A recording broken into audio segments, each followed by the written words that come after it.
محرک، اصل بانی اور اصل میں فکر کرنے والے، فکر رکھنے والے مسلم تسلح بورڈ کے سلسلے میں حضرت مولانا منت اللہ صاحب رحمت اللہ علیہ، انہوں نے بورڈ کو قائم کیا اور بورڈ کو قائم کر کے یہ بتا دیا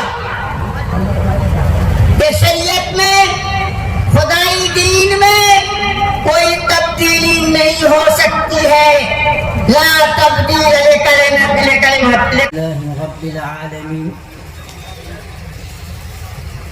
والصلاة والسلام على أشرف المرسلين وعلى آله وأصحابه أجمعين، أما بعد، قال الله تبارك وتعالى: أعوذ بالله من الشيطان الرجيم، ألا إن أولياء الله لا خوف عليهم ولا هم يحزنون، صدق الله العظيم۔ حضرات، علماء کرام اور سامعین اعزام، مجھے حکم دیا گیا ہے کہ خانقاہ رحمانی کے جو بزرگ گزرے ہیں، سجادگان گزرے ہیں، ان کی خدمات کو بیان کرنا۔ بے شک آپ خانقاہ رحمانی کے عقیدت مند ہیں تو آپ کو یہاں کی خدمات کو بھی سننا چاہیے، یاد رکھنا چاہیے۔ بزرگوں، 13ویں صدی ہجری، اس صدی میں عالم اسلام کا زوال اور انحطاط ہو چکا تھا۔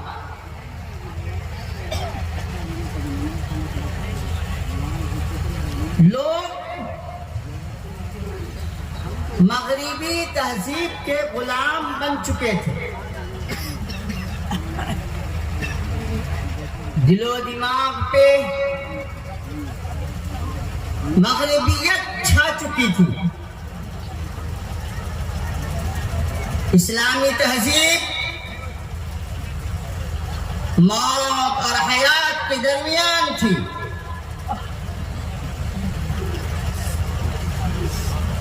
عیسائیت پورے زور شور سے، پورے جوش اور خروش کے ساتھ میدان میں آ چکی تھی۔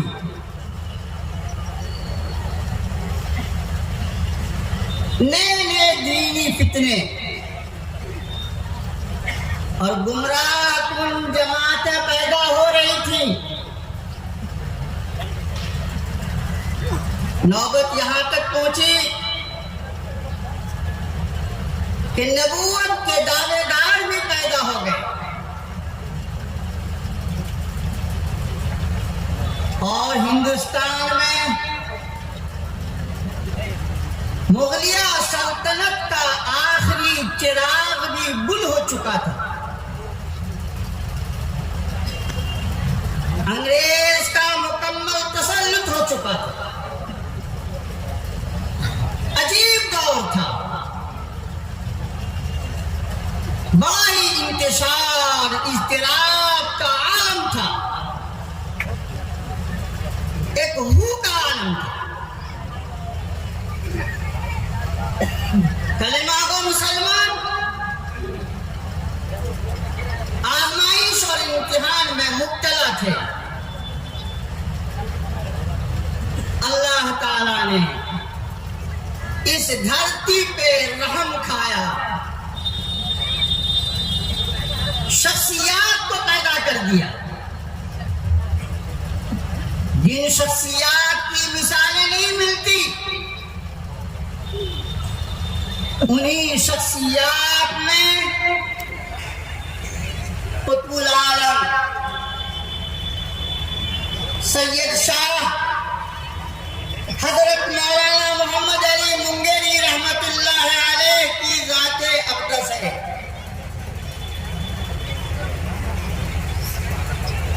حضرت منگیری رحمت اللہ علیہ کے اندر جہاں للہیت تھی، ربانیت تھی اور اتباع سنت تھی، وہیں بزرگوں حضرت منگیری رحمت اللہ علیہ کے اندر باطل طاقتوں سے ٹکرانے کی اور فتنوں کے دفاع کرنے کی بھرپور صلاحیت موجود تھی۔ اللہ پاک نے حضرت منگیری رحمت اللہ علیہ سے بڑے بڑے کام لیے۔ ندوۃ العلماء کو قائم کروایا، پھر دارالعلوم ندوۃ العلماء کی بنیاد رکھی، جامع رحمانی اور خانقاہ رحمانی کو وجود بخشا۔ حضرت منگیری رحمت اللہ علیہ نے عیسائیت کا مقابلہ کیا۔ عیسائیت اپنی دعوت و تبلیغ میں شدت پر تھی، عیسائیت کا مقابلہ کیا۔ عیسائی لوگ اپنا میدان لاوارث، یتیم اور غریب بچوں کو بنائے ہوئے تھے۔ لاوارث بچوں کو لیتے، غریب بچوں کو لے لیتے، یتیم بچوں کو لے لیتے اور انہیں عیسائیت کی تعلیم دیتے، انہیں عیسائی بنا رہے تھے۔ قربان جائیے حضرت منگیری رحمت اللہ علیہ پہ، انہوں نے مکاتب قائم کیے، یتیم خانہ قائم کیا اور لاوارث غریب یتیم بچوں کی تعلیم و تربیت کا نظم کیا اور عیسائیت کے شکنجے سے ان بچوں کو بچا لیا۔ حضرت منگیری رحمت اللہ علیہ کے اہم کارناموں میں قادیانیت کا مقابلہ ہے اور اس کی سرکوبی ہے۔ قادیانیت کو ختم کرنے میں پوری طاقت اپنی انہوں نے صرف کر دی۔ اس وقت تک راحت و آرام کی سانس نہیں لیا جب تک اس مہم میں آپ کو کامیابی نہیں مل گئی۔ رد قادیانیت میں 100 سے زیادہ کتابیں لکھی اور آپ نے یہ فرمایا کہ قادیانیت کی تردید کرنا وقت کا افضل ترین جہاد ہے۔ آپ نے یہ اعلان کر دیا کہ جو میرے مریدین ہیں، میرے متعلقین ہیں، وہ ہمارا رد قادیانیت میں ساتھ دیں۔ اگر وہ ساتھ نہیں دیتے ہیں تو میں ان سے ناخوش رہوں گا۔ اور آگے سنیے، مراقبہ میں حضرت منگیری رحمت اللہ علیہ کو القاء بھی ہوا۔ مراقبے میں کہا گیا، اے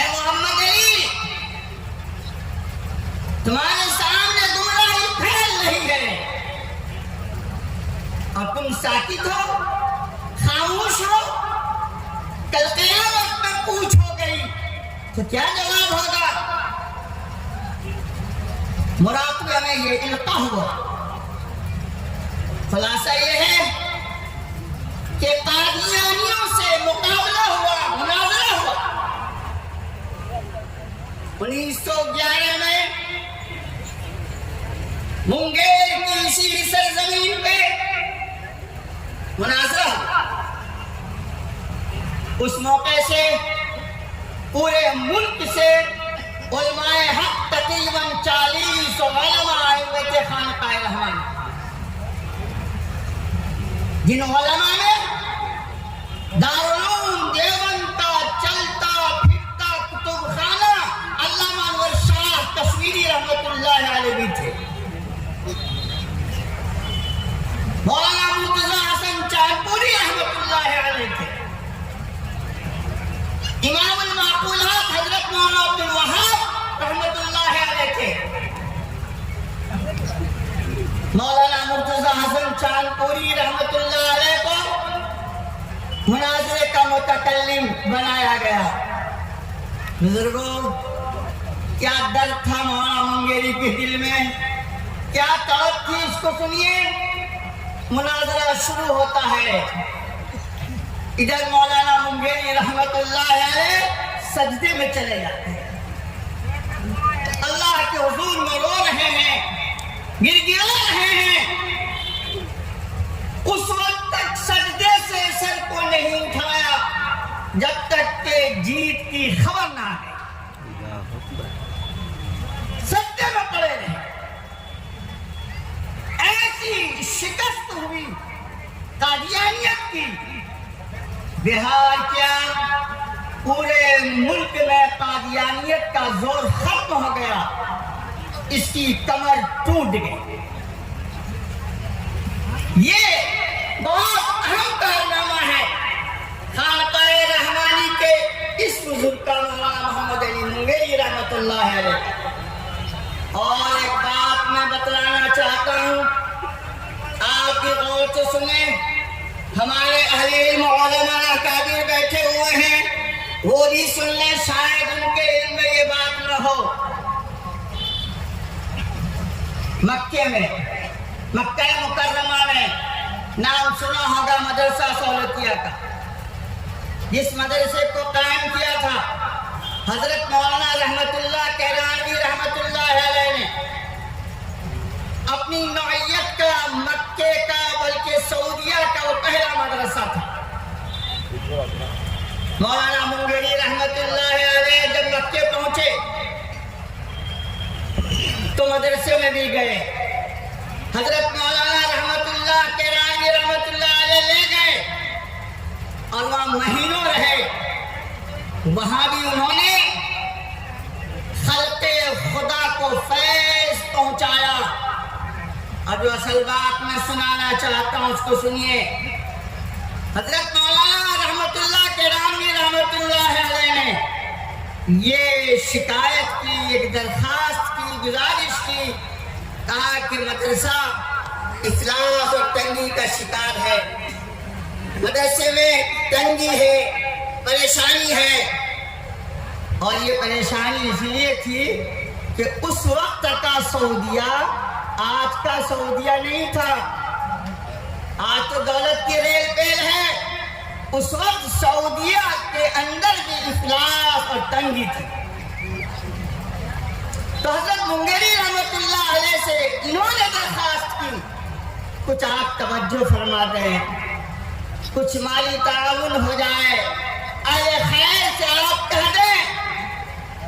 بزرگوں یاد رکھیے، جب مولانا منگیری رحمت اللہ علیہ ہندوستان لوٹ کر کے آئے ہیں، یہاں اہل خیر سے انہوں نے اس بات کو رکھا، اور جو رقم اللہ کے حکم سے آئی مکہ بھیج دیا، اب باضابطے تحریر لکھی کہ یہ تھوڑی رقم ہے، اسے آپ قبول کر لیں، آئندہ بھی انشاءاللہ ہندوستان سے آپ کے پاس رقم جائے گی۔ اس طور پر اس وقت بھی انہوں نے مدرسہ سہولتیہ کی خدمت کی، ہندوستان سے رقم وہاں بھیجا۔ یہ ہے مولانا محمد علی منگیری رحمت اللہ علیہ، ان کی خدمات کی مختصر یہ جھلک ہے۔ آپ کے بعد خانقاہ رحمانی کے سجادہ نشین اور آپ کے خلق رشید حضرت امیر شریعت رابع سید شاہ حضرت مولانا منت اللہ صاحب رحمت اللہ علیہ یہاں کے سجادہ نشین ہوئے۔ آپ کے کارنامے بڑے عجیب اور بہت ہیں۔ ایک مختصر جملہ میں سنیے، ملی، دینی اور اصلاحی خدمات حضرت امیر شریعت رابع کی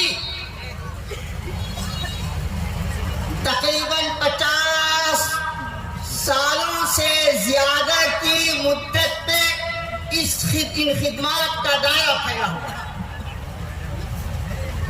اللہ نے عجیب عجیب کارنامہ لیا، کام لیا ہے۔ جب ہندوستان کے اندر اسلام اور شریعت کے تحفظ کے خلاف سوال اٹھنے لگے، باتیں ہونے لگی، تو حضرت مولانا منت اللہ صاحب رحمت اللہ علیہ نے مسلم پرسنل لا بورڈ کو قائم کیا، اپنے دیگر احباب کو بھی ساتھ لے کر، لیکن اصل محرک، اصل بانی اور اصل میں فکر کرنے والے، فکر رکھنے والے مسلم پرسنل لا بورڈ کے سلسلے میں حضرت مولانا منت اللہ صاحب رحمت اللہ علیہ، انہوں نے بورڈ کو قائم کیا اور بورڈ کو قائم کر کے یہ بتا دیا کہ شریعت میں، خدائی دین میں کوئی تبدیلی نہیں ہو سکتی ہے۔ لا تبدیل لکلمات اللہ، کہ اللہ کے حکموں میں کوئی تبدیلی نہیں ہو سکتی، یہ بتا دیا۔ اور بزرگوں، وہ وقت بھی آیا جب ایمرجنسی نافذ ہو گئی، اظہار رائے کا حق چھین لیا گیا، آزادی چھین لی گئی۔ بڑے بڑے علماء چپ اور خاموش تھے، ڈرے اور سہمے ہوئے تھے، جبری نسبندی کی جا رہی تھی، لیکن قربان جائیے حضرت امیر شریعت رابع حضرت مولانا منت اللہ صاحب رحمت اللہ علیہ پہ ہزاروں جانیں قربان ہو، آپ پہ کھڑے ہو گئے، حکومت کے خلاف آواز کو بلند کیا، پرچے لکھے، کتابچے لکھے، اور وہ کتابچے وزیر اعظم اندرا گاندھی تک بھی پہنچایا، صدر جمہوریہ فخر الدین تک بھی پہنچایا، MP تک بھی پہنچایا، اور نسبندی، جبری نسبندی کے جو اصل محرک تھے سنجے گاندھی، ان تک بھی پہنچایا، اور قد آدم آدمی کی قد کے برابر ایک پوسٹر چھپوایا، جا بجا لگوا دیا، جس میں یہ لکھا ہوا تھا کہ نسبندی حرام ہے، نسبندی حرام ہے۔ اس طرح سے انہوں نے حکومت کی اس غلط نگاہ کو ختم کیا۔ اور بزرگوں، آپ کو خوب یاد ہوگا کہ بابری مسجد کا مسئلہ